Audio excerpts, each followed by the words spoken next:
Coming up next on the Witness the World podcast, mindfulness through meditation. Meditation is like a bridge from a problem to the solution, from the past to the present, and present to the future. It can solve many things, even some disorders, psychological disorders, and even physical things. There are people who cured because there's a science behind. The content here is for informational and entertainment purposes only. Any content here should not be construed as financial, medical, or any other type of professional advice.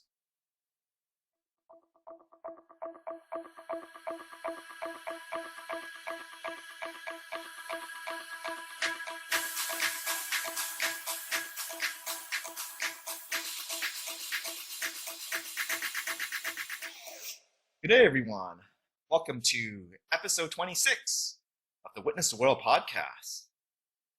My name is Ben Choy, and today we'll be heading to Sri Lanka to continue on with our personal growth journey.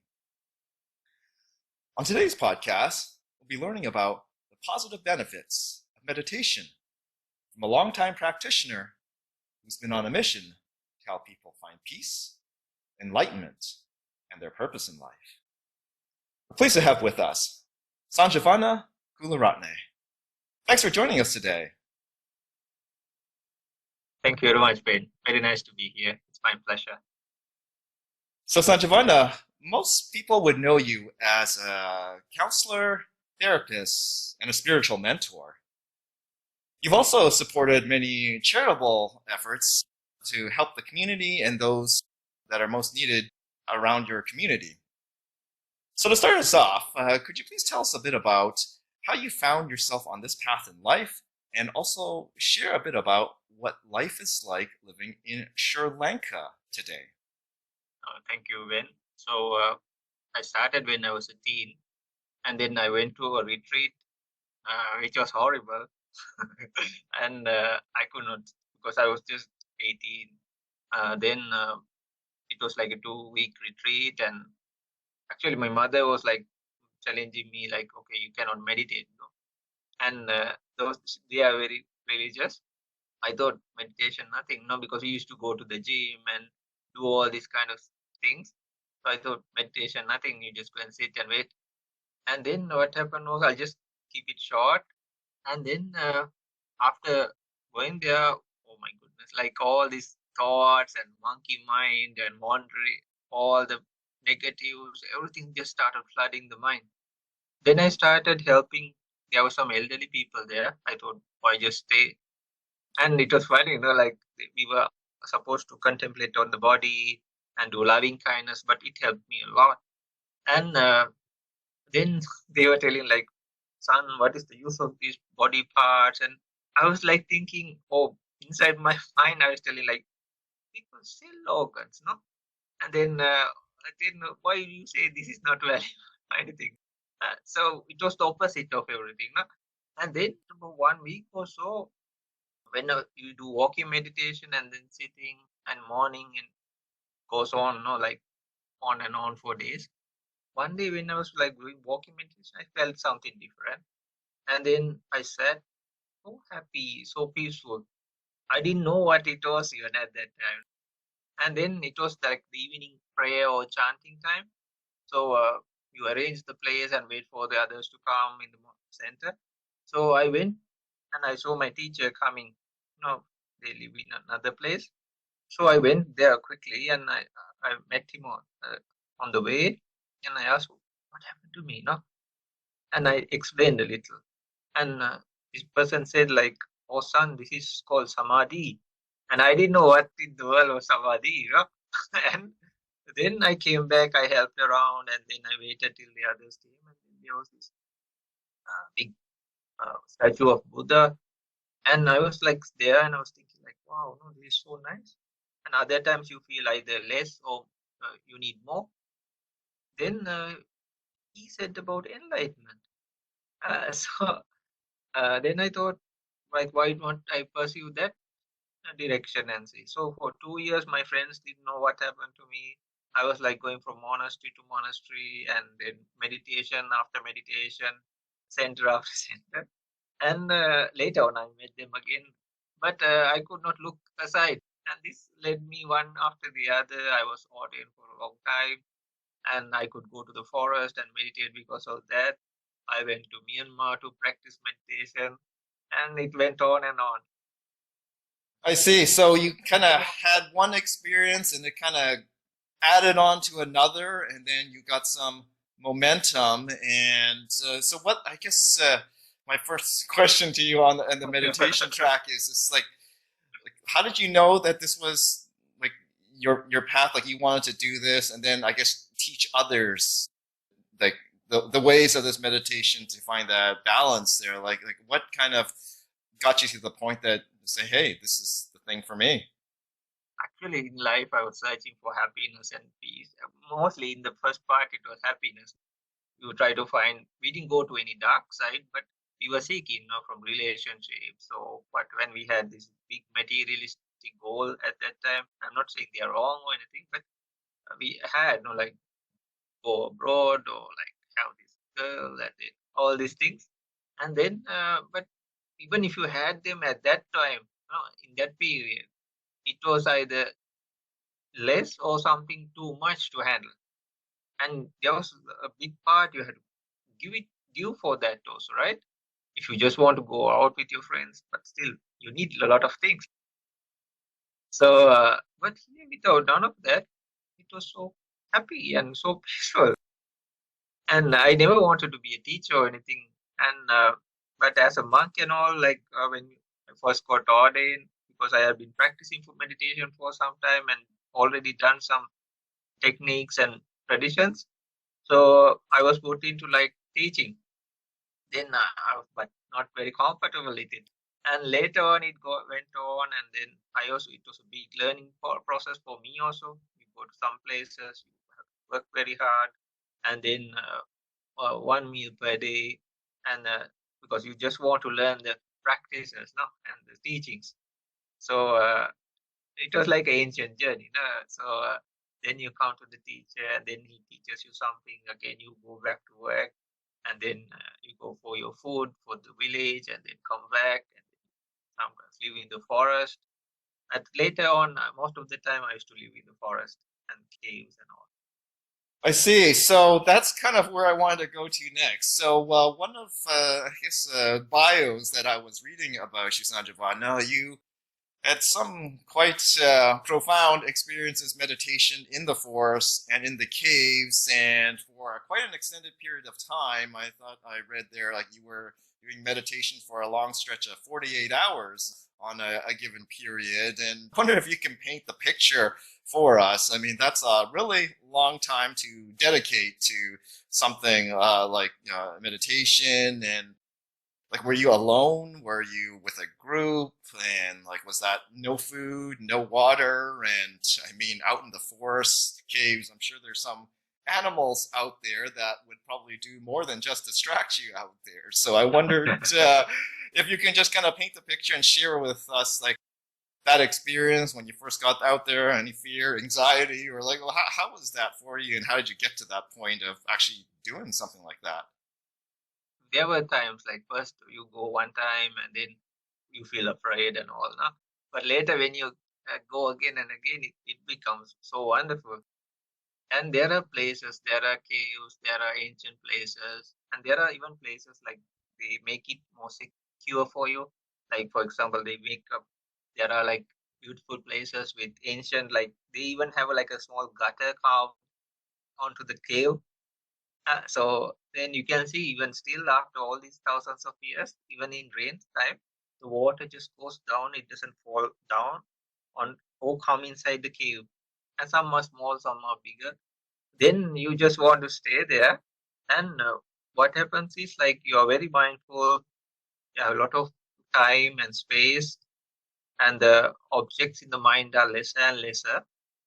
But there are mosquitoes in some places. There are snakes. There are bigger animals, but they never harm you unless I think some big karmic thing that has to be faced. There are snakes about you, like your palm, like venomous ones, the vipers and all. But soon as you hear the sound and all, like no, once like there's always like some animals always going, no, on their paths. So you get used to those sounds and you're okay with it. And then sometimes you hear different sounds. And then like, of course, there's like in one place there's this, like, the monitor lizard. So there's this small guy who always passes, at about 12 noon. So like, oh, okay, this guy going now. Then one day it was like the sound was different. Oh my goodness. It was like a snake, like a viper. It was so beautiful, but its body was like our arm, so big, like a chunk. And this guy was so big, he was slipping down the rock, and it was a different sound. And when you just go and look, and it was like so beautiful and so massive. So, but you don't feel, and you do a lot of like loving kindness meditation, lot of mindfulness, and your mind is quite good. And some places, like, there are things you don't see from your normal eye, like entities and all. So they put you on to test. So some places it is totally occupied by them, so they don't like you hanging around there. And some places they accept, and but they put you onto some kind of test and see. So, but if your virtue is very strong, as monks and all, we used to keep very powerful virtues, and so then it doesn't affect you even. I see. So I guess you have to kind of prepare yourself mentally for that, so then you don't give off any, I guess, vibes or impressions that you're afraid or have any hostile intent on those snakes, and then at the same respect, they will in turn just leave you alone and think you're just like a rock or part of the environment. And is that kind of the way to look at it then, I suppose? Or There's some, even there's the endurance part. If you're sick in the forest and all, sometimes you're very far away from even a village. So there is a part that you have to give up also, like you have to get off your comfort zone.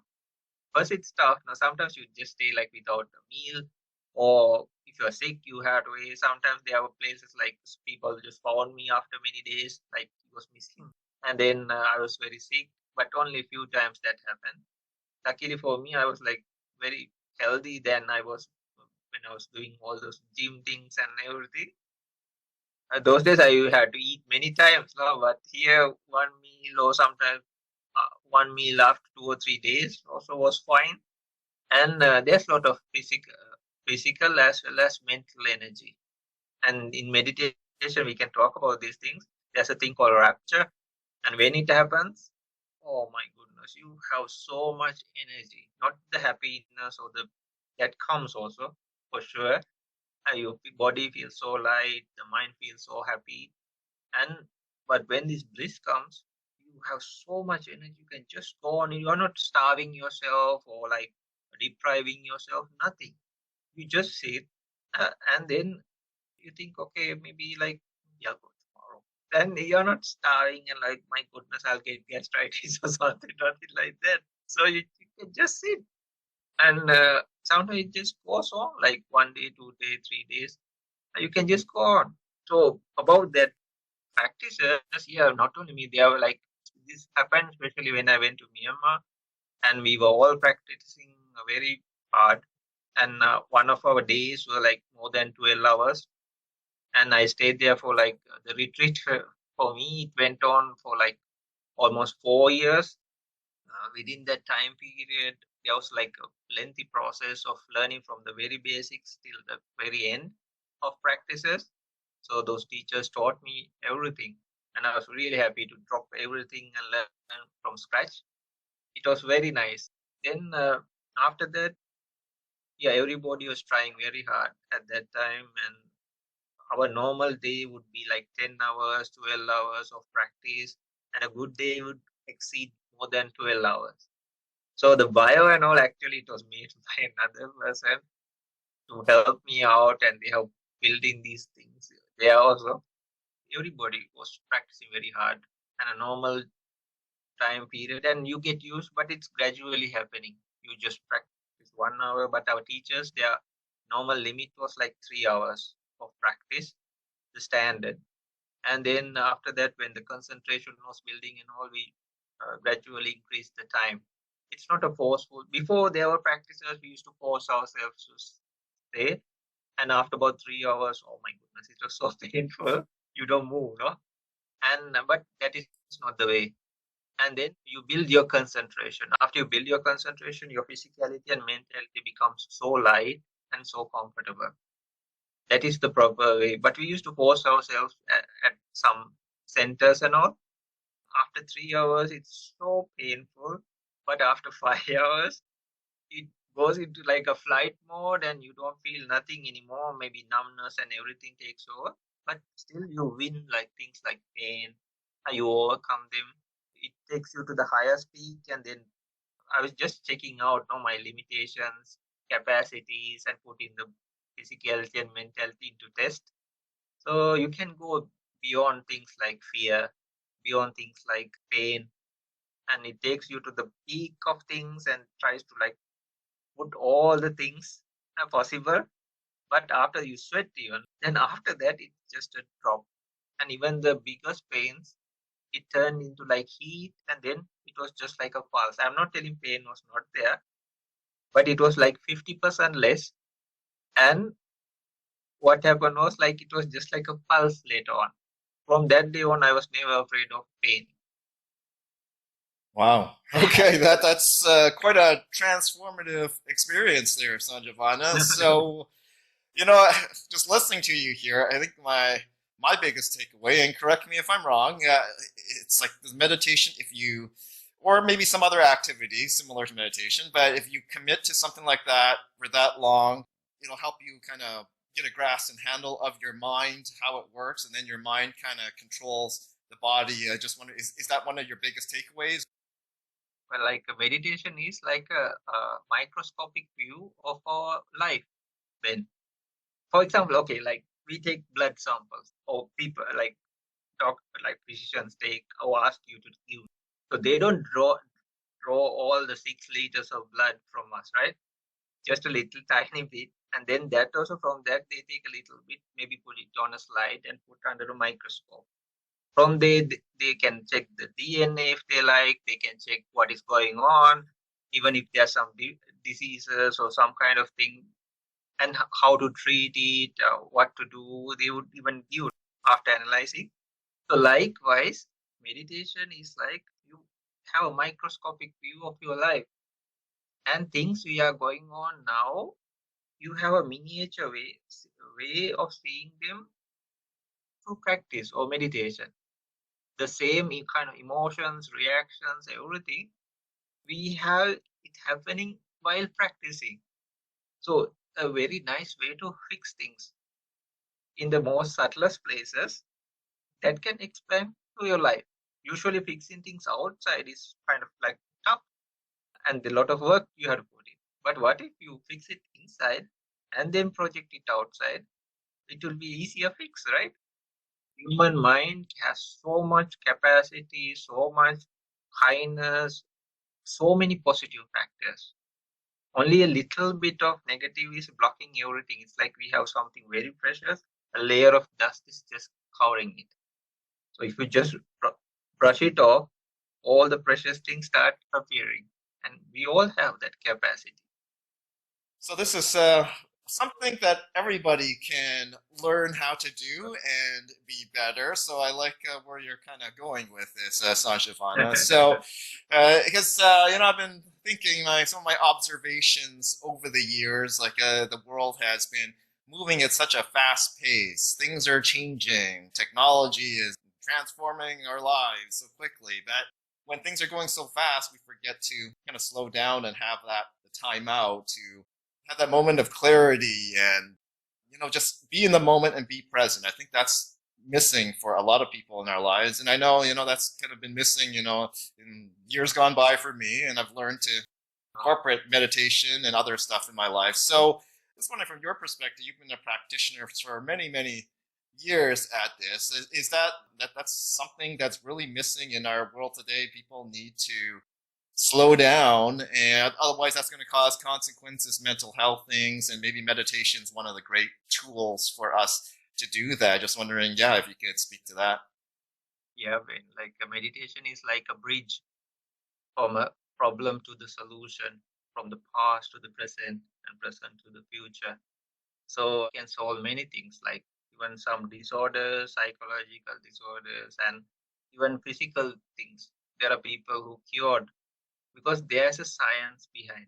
Yeah, I tried many techniques and methods, and but actually from ancient time there was a very clear path. Yeah, though I did these kind of things, actually it is very simple, much more simple than the complexity we have now. So the real pure beings or like enlightened beings, so they went in a path that was so clear. It's like a super highway. It had been always there. So what I do is I just show, okay, like I also go and I also went, and why don't you also go? So and it is very simple, much more simpler. Say you have this ball of thread or something that is like not an area, not, and you get agitated and you sometimes throw it away. I cannot do this. And you give up. But what if like you can just take a pin, you just pull one and many knots release. I also didn't have the patience when I was young, but like when you just try one, I just tried it and then you see like, and it's very satisfying also. So likewise in life itself, we have complications, problems, everything. But what if you can untie all these things knots and your life will be for the better? And definitely, Ben, like now the world is going really and in downward slope. But in ancient wisdom also it is said in not only one tradition, many traditions. It's called Kali Yuga, and people like Buddha also they have explained this is going downhill. But the wise people, they see this thing and they see the, it's called a sense of urgency. Because we see, the age is going down, the, how to say, it's like a crashing plane in a way. So like all these meters and everything like knack, knack, knack, they're going like, and chaos. So, and wars, fighting, all this technology we have. So life should be easier, right? If I had to post a letter in my younger days and wait for a reply, I maybe 1 week for all this procedure. Go to the post office, stamp those days. No, I'm old school. So then you had to wait for a reply, right? Or you get the telegram thing. Or those days we didn't have so many phones around. So one phone.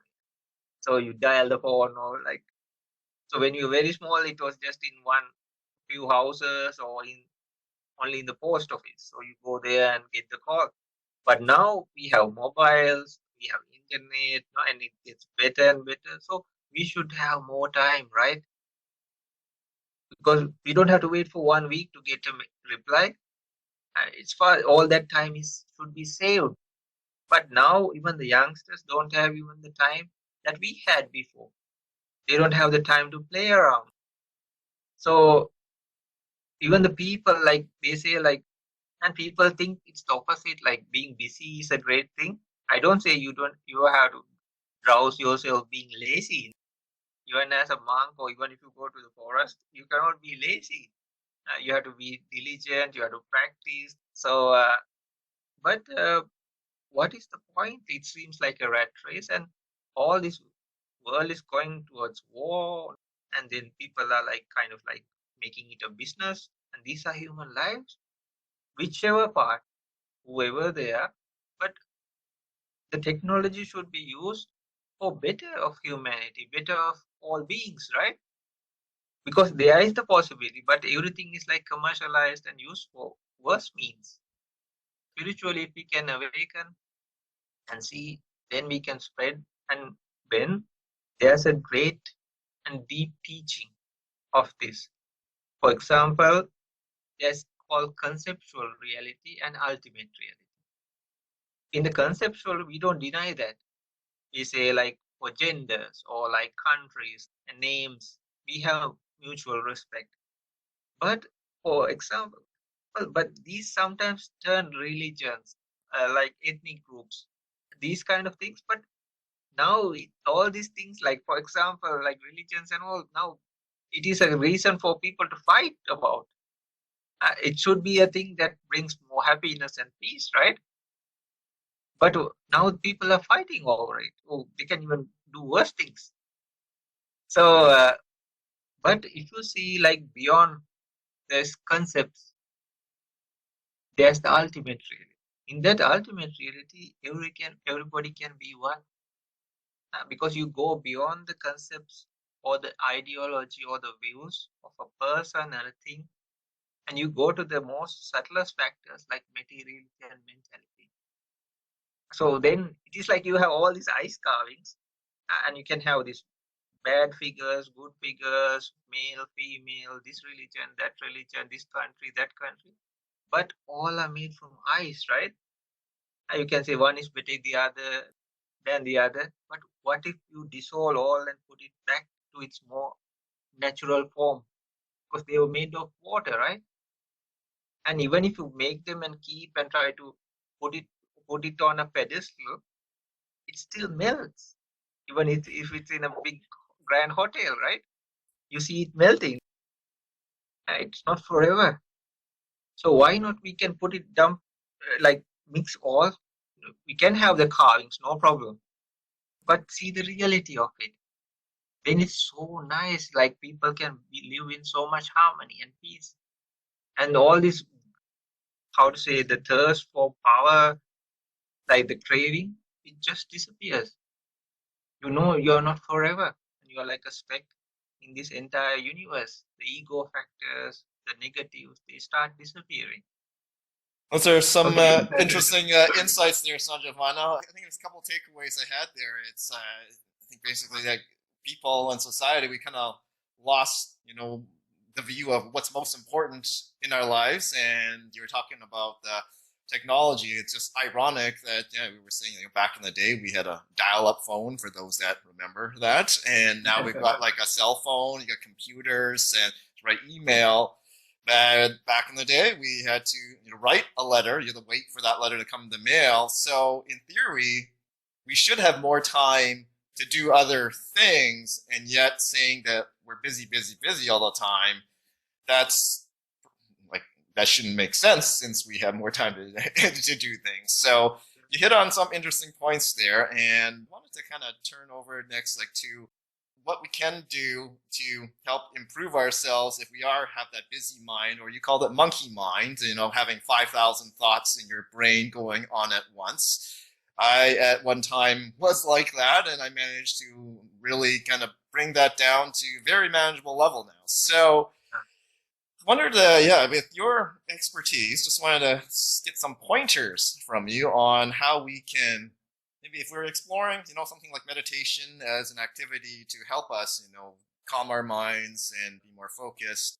Wondering what is like the best way to go about doing that. So I guess to start off is like if we're going to do meditation, in terms of ambience and setting, from your experience, like what's the best way to do it? Is it like being alone, doing meditation in a group setting, maybe indoors or outdoors, or maybe have some background music going on? Just wondering, if you could just share your thoughts on some of these different approaches to meditation from people that you work with that are new to meditation, and what works best, and maybe they can share some pointers with us. So number one is to start. Yeah, then it goes on. Number one is to start somewhere, and then later and make it very simple.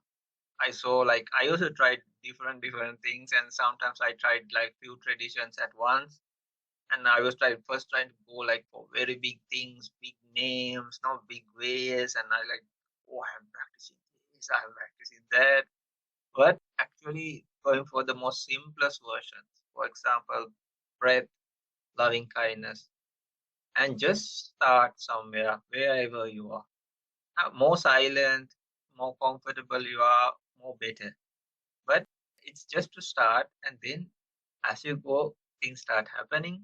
And sometimes at first, there could be a huge reaction from the mind. Sometimes you can feel more agitated at first. So it's good to have a spiritual friend or somebody to talk with and practice.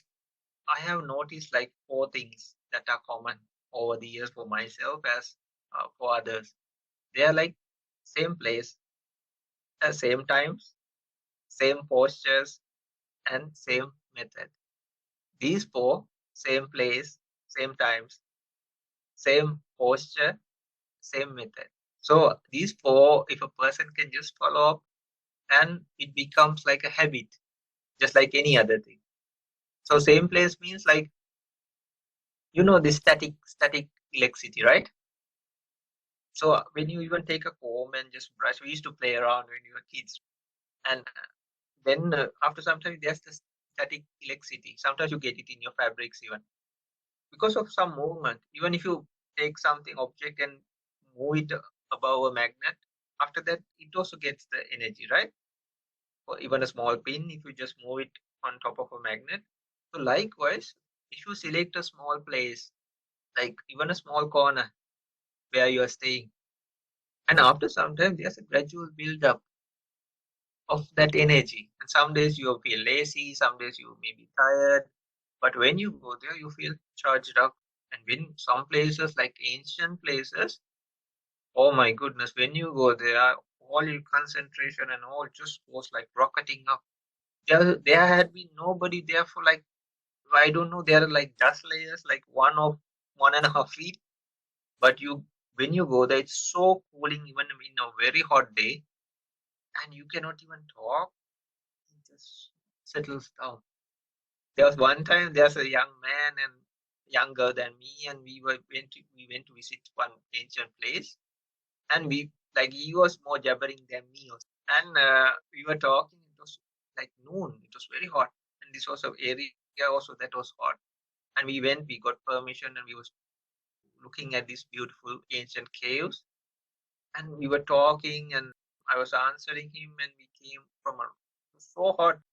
We went to one place. Both of us, we just stopped. There must have been some very powerful person there, and with a very powerful energy sometime maybe 1,000 or 100 years ago. But still, that energy is there. We could not talk. That young man was talking more than me, and he also just stopped. And even the body was in this very hot time, and we climbed the mountain, and that so the body gets heated up also, and it just stopped. It was so refreshing, so soothing. So even in your home, if you start using some place, negative side is also like that. Just some small corner that it doesn't affect the others in the home, and the other people will also get the idea. Okay, this is his corner, or this is his place, meditation place. Just some small corner, maybe near a window or something. And the same times doesn't matter. Maybe you're busy and everything, but okay, put a click morning time meditation, evening time meditation. I would just we call it like placing a dot on a fabric. When you have this paint dot or something, ink dot, it slowly spreads, right? You place a dot of ink on a piece of paper or a fabric. It slowly, like you keep the dot, but it slowly spreads, right? So like I just wait 5 minutes, doesn't matter. I just start.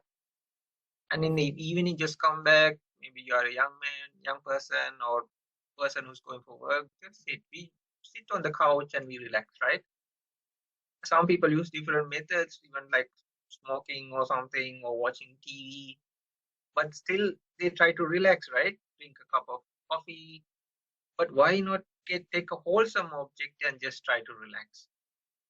So then posture, you can sit anywhere you like, but there are some things like mudras and asanas.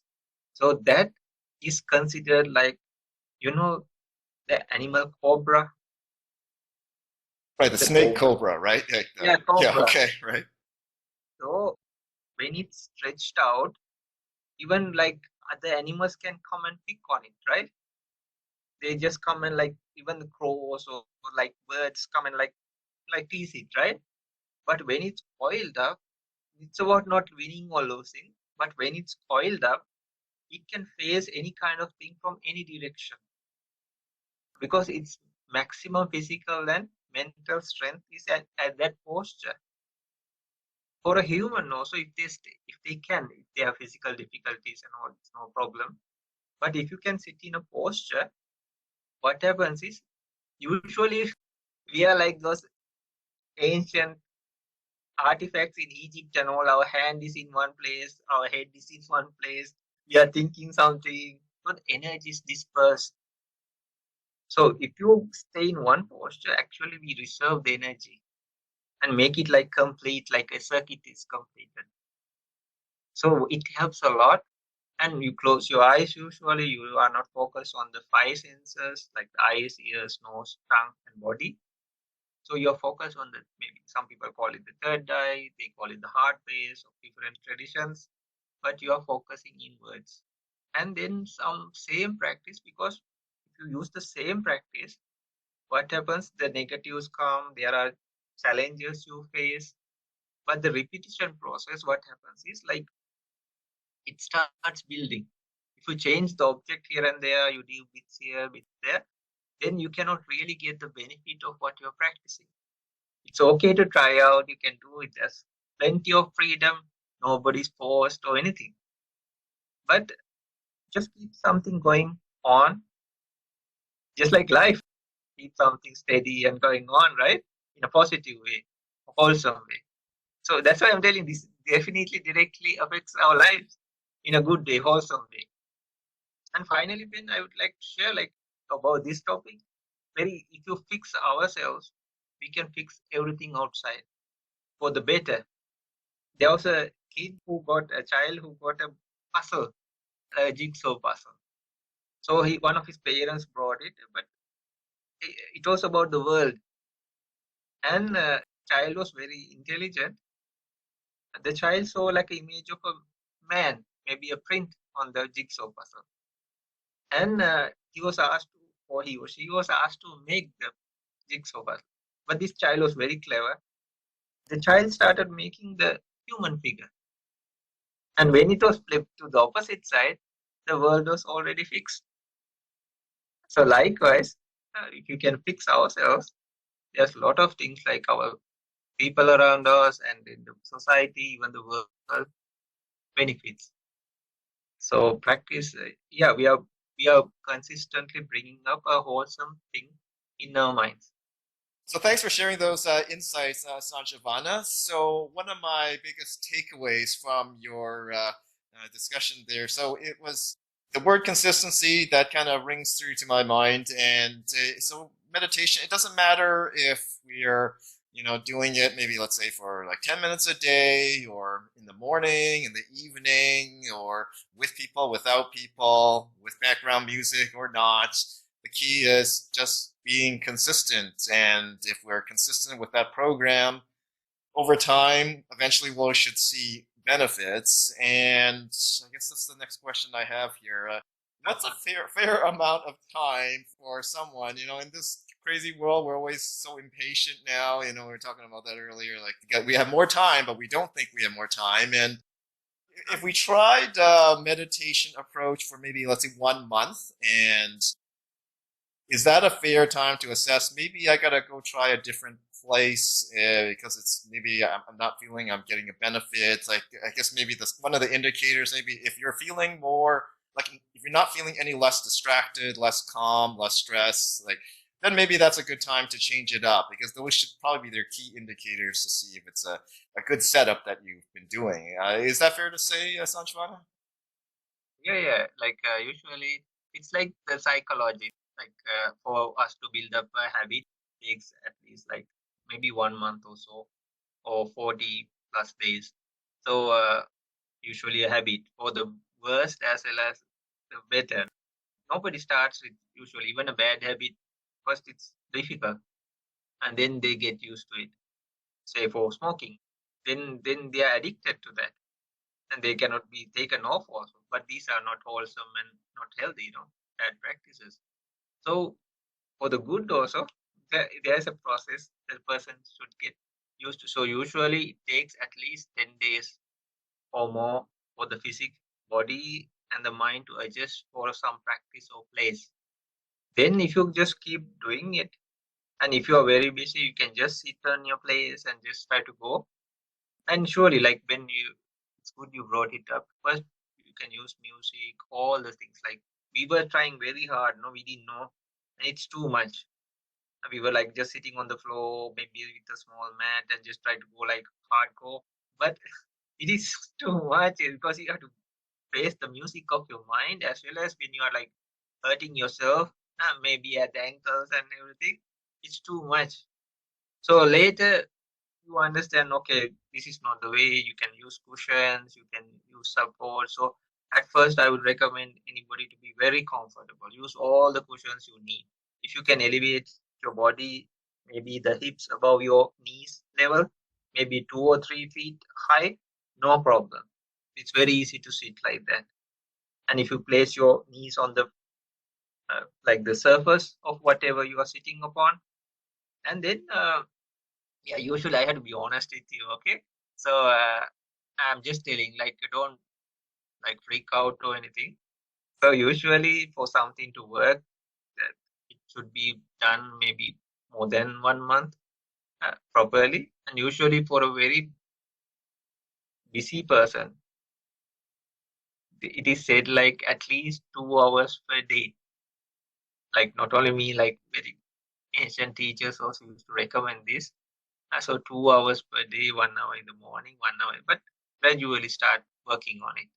Because later when you get the hang of it, before like when you used to sleep, even if the bell rings, you just switch it off and like you turn around and sleep again, right? Because you like it and it's sometimes very comfortable. So likewise, the meditation when it starts working, you want to stay with it more, and it's not so tiring like the other things. So it's not like taking some medicine now. I have to drink it now. Also, at first it's like that, but later when you get the habit, when the habitual pattern builds, it's a very nice thing to practice. And later, that is the thing like that takes you more, your borders and all reaches further and further. So, but to really get the experience of meditation, at least 1 hour. That is a proper time for a person to really give any technique real, how to say, a chance for the work. But actually, like you said, Ben, if it's like more getting more peaceful, more calm, actually the meditation is starting to work. So then you're good at your own place even. Because some places, like it was funny, when we went there, it was so noisy. They were building all this, they call it kutis, like huts. And I went to one place, it was one of the best places I have ever been. And best teachers, everything. Oh my goodness, like they were building like 4 dwellings or kutis around the place I was staying. I didn't change the place because like I thought if I go from here, there will be somebody put there. And the place was like dirty, and there was some other problem with the septic tank and everything was happening. Then my mind was so agitated at that time, and people were like these workers were singing radios and all the things. So at some point I just sat it through from morning till evening, and that day I heard all the sound. I didn't even go to look. After that, sound or anything didn't bother me anymore. But you can be very comfortable when you start. You can use music, you can use incense light of things or essential oils just to make you feel better. But later, I guarantee you, you can even sit on a rock that is like a wedge and sit for even hours without any problem. Your body also becomes so light, you don't know whether even you are carrying it around, and you don't need cushions, nothing. But first, when you start, you have the preferences. I want this, I want that. But later, you come to a level that everything settles down, and even the smallest, slightest thing is so fulfilling, satisfying. Even in life, you just drink a sip of water and you feel like it's amazing. Not that you become some crazy thing or something, but things, small things we neglect. Conversation, friend or person, or like even the small things like, okay, I woke up today, the small things we neglect, but you feel so satisfied. So yeah, definitely. And you can go for retreats, you can explore things, and it's a whole wide universe that is just waiting for you. It's like you plunged into the ocean, but you need the scuba gear and all, right? And later, if you're diving more, you need more, like special tanks and all. So likewise, you get equipped and then you dive more deeper, deeper, deeper. But it's a beautiful journey, very satisfying. Thanks for sharing, Sanjivana. So that is an interesting journey, and I guess people committed to the practice of meditation like you have, then we could probably, like you said, sit on a rock and watch those snakes kind of slither past you and not feel anything, right? Because you become one with the rock, I suppose. So, yeah, that's interesting stuff. So, my biggest takeaways, once again, yeah. So, thanks for sharing that. It's we should start number one and be consistent, and then if somehow we can get to about an hour, it sounds like that's like an optimal amount, but any amount with consistency sounds good. And then, yeah, we gotta be fair and give it maybe like a month or two, and we should start seeing some benefits. And if not, then you kind of change it up there. So, yeah, thanks for that awesome overview, And Sanjivana. with one more, please. Yeah, just Yeah. add a touch. Because we naturally have the mindfulness concentration in our lives, Ben. That's why how we study, that's why how we learn things, even do jobs. So actually we are doing a lot than we are practicing meditation. In day-to-day life, we are stressed out, we are tired by the end of the day because we put our minds and bodies to work a lot. So actually meditation is like we are reducing the stuff for the mind. We call it multitasking, and we do so many things. We try to do so many things in a close proximity, but actually through meditation we are doing lesser. Though we think, oh my goodness, we have to sit for 1 hour, how to do and what to, how to find the time. We just watch a movie for 1.5 hours. We chat sometimes. People on the phone, maybe if you calculate the hours, how many hours, maybe look at your phone and see like how many hours it was running, right? See your computer, how many hours it was running. And then, for example, people are in their mother's womb for like 9 months in a crowded space, right? In one posture usually. So when you get older, you'll have to stay in one place. When you're sick, you stay in one place, right? So we sleep like maybe people like 1/3 of the day, right? Like 8 hours usually normal person. So why not just give like 10 minutes? People use for bad habits, like spend a lot of time.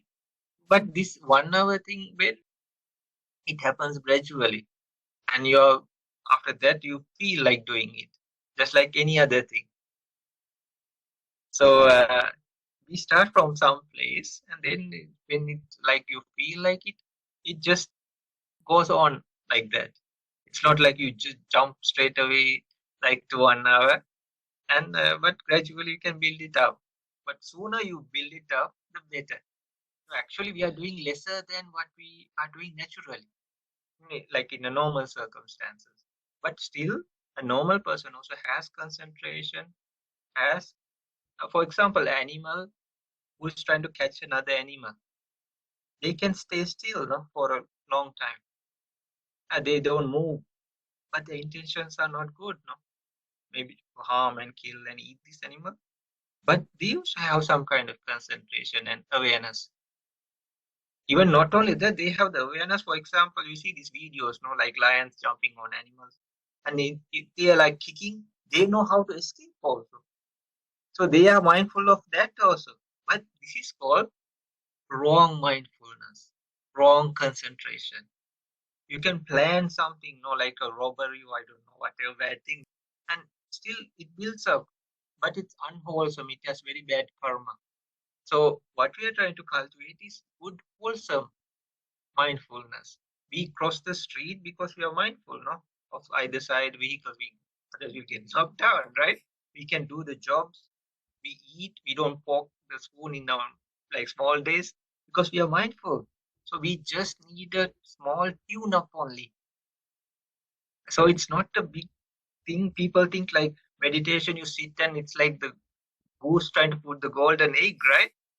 We already have it. We just do a fine tune. Only that tune up. So it is actually doing lesser than what we normally do.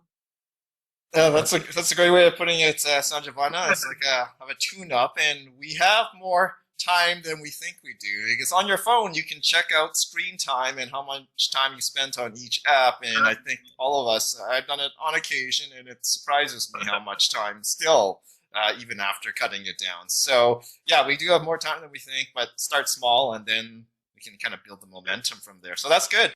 So I wanted to kind of pivot over to some of the other stuff that you've done. I alluded to originally on the start of this podcast that you do a lot of other charitable work to help the community around you in Sri Lanka. There's a lot of challenges going on with the country, and for someone like you that's very mindful is just really good. I guess kind of leading the charge on addressing some of the political, social, and economic challenges that you're faced with every day and the community that surrounds you. Just wanted to, if you could just give us like a high level on some of the stuff that you've been working on to help the people in your neighborhood, some of the projects you've been working on, and how does that look like today? We were doing this in Myanmar also, and in Sri Lanka for a long time as a monk also I was doing. So we were helping. Now these days I'm trying to help disability home. So we have like a economic crisis here, and then a lot of political stuff going. We have no involvement in any of those. So political, it was out of my topic from small days. Then we are trying to help these places. So whatever things I get, I just channel it to all places. So we are helping from dog shelters, animal shelters, to children, infant homes, children's homes, adults homes, like elders homes, and even disability homes. And any people like who come, doesn't matter from which religion, who they are, we just try to help. So we are trying our very best. Any resource that comes, we are just distributing it. But many people are going through a lot of difficulty now, and the politicians, as usual, they are making everything really bad and worse. Now you mentioned resources. So, like when you get resources, is it like from international aid organizations, like nonprofits, non-governing organizations? Do they kind of like collect stuff from overseas, international places and then you kind of help them distribute the goods, resources, all that stuff like to the locals? Is that kind of your function, your primary function? Then what you're kind of doing with your team? Actually, we started like we thought like we don't collect any donations or anything, and we work for what we do, and that's how actually this concept of Sanjivana also came. It is like revival. The meaning of the word was revival, so that's why how it came around. So they wanted the name, so we just put this name, and then so actually now also we are not like collecting like donations or anything. We just channel whatever we get.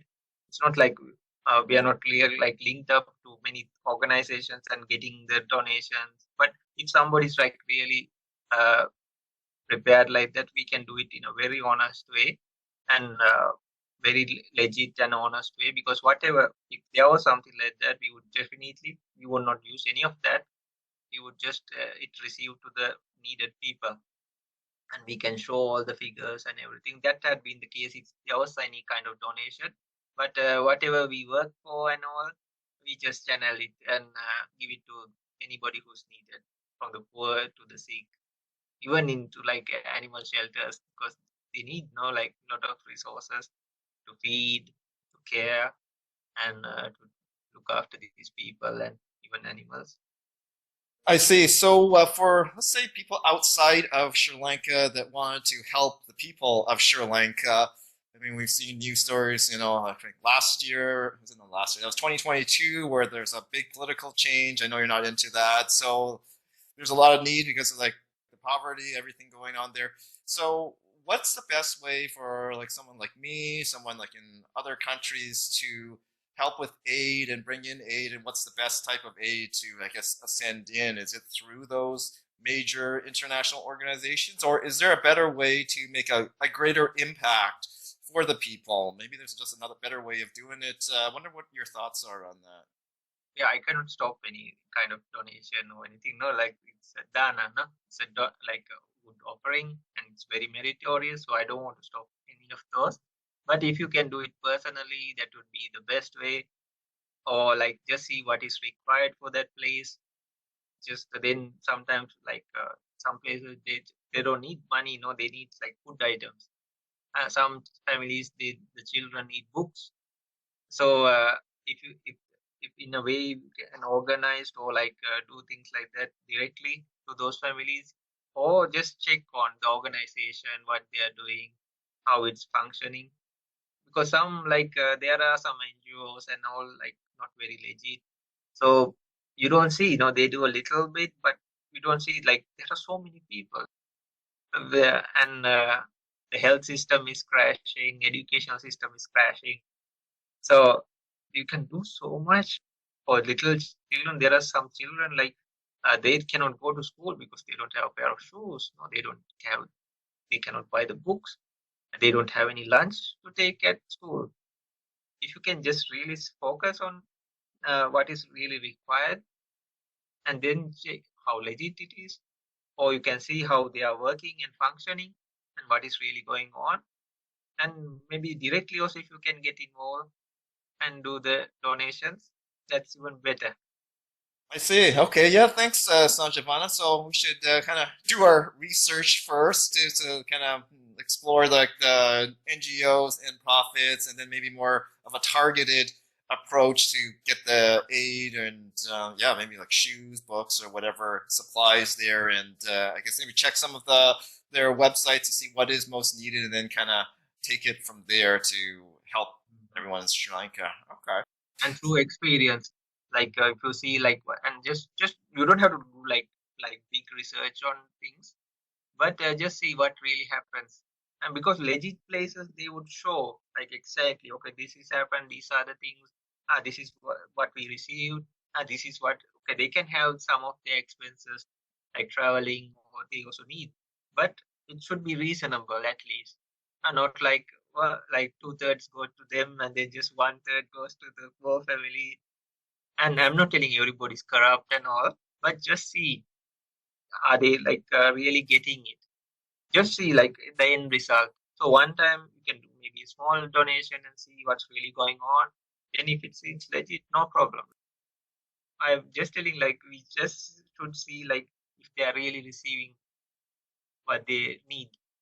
I see. So yeah, don't just send money away to one organization, but do a follow up to make sure that Follow up. Exactly. it is Ah, impacting. Otherwise, we're not helping the situation. But okay, no, that's gives some perspective, Sanjivana. uh-huh. So we covered a lot of interesting stuff here today, and as we kind of close this podcast, I always end off by asking my guests two-parter questions. So here goes. What are you most grateful for, and what are you most looking forward to in the future? Grateful for actually the path and the happiness and the peace that was, how to say, reached. So I'm really grateful for that, and for ancient people for like still handing over these traditions from generation to generation. So because yeah, we have psychology and all. I also do the studies, counseling and all in modern day, but they went to the roots of things. This is branched out in modern days. It's totally fine because different people, different needs. But in ancient times, they would just go for the root of things, which was very simple and a better fix also. And then on the path, person can achieve so much happiness in depth and know about themselves, the people around you. So I think that is the most biggest thing I'm really grateful for. In the future, I would like to help more and more people spiritually as well as mentally as well as externally also. I would like I do want to devote my life to helping people and and higher states of enlightenment. Excellent. Yeah. Thanks for that, Sanjivana. So, if people want to know more about you, where can they find you?